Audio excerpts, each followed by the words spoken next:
We now continue our journey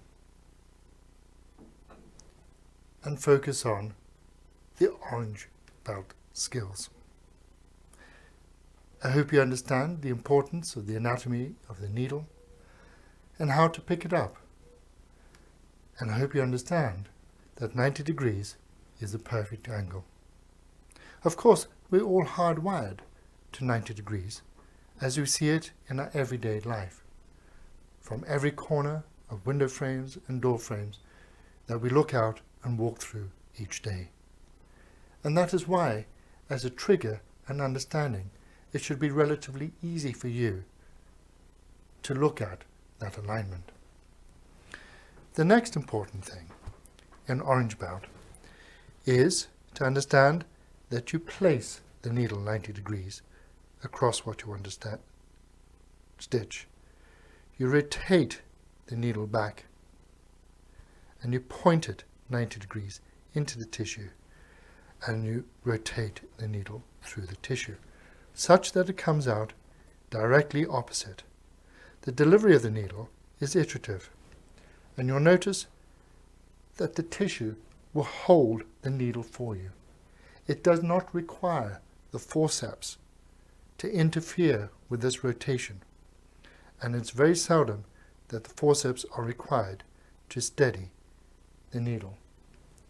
I find it in cardiac surgery with the right coronary artery and the atrium, because they're both thin-walled and there's little tissue. And I'm sure there are other exceptions in other disciplines. But do not bring your forceps in to steady the needle, because it's been held in the perfect position for you to deliver the needle iteratively out of the tissue on the rotation. You do not drag it out. The other thing to practice with this angle is understand how you can move your needle forehand and backhand over the top. And it's a bit difficult with a sternal wire needle, but I'll demonstrate it with a smaller needle. I can pirouette my needle over the top, forehand and backhand, by gently pressing the point into the tissue and folding the needle over the top.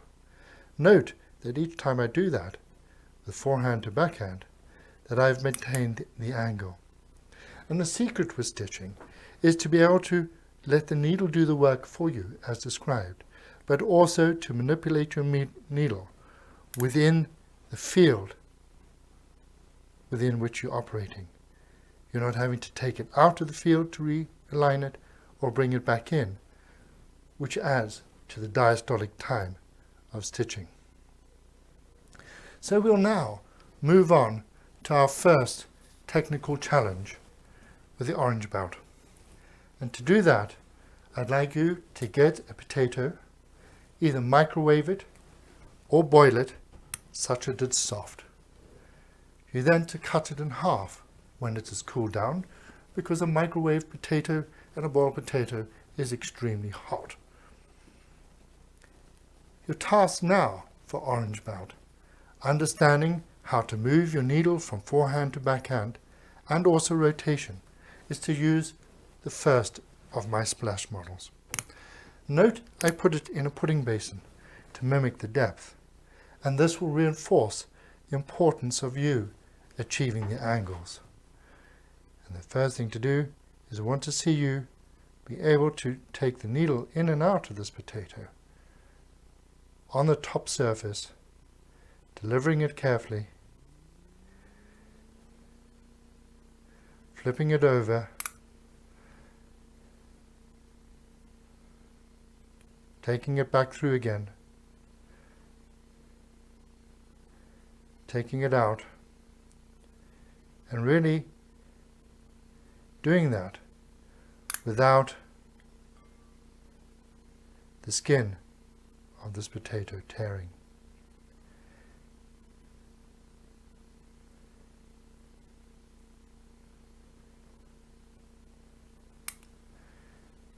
And yes, now the techniques for surgery are becoming a little bit more challenging and a little bit more difficult. But I hope you'll now understand we are starting to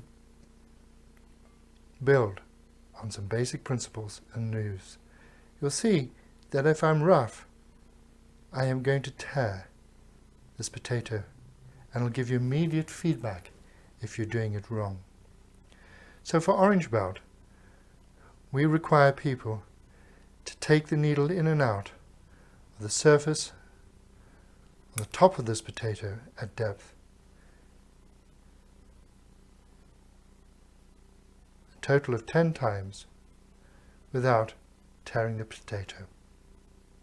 You're doing this with your non-dominant hand behind your back, because that is maintaining your lumbar lordosis and posture.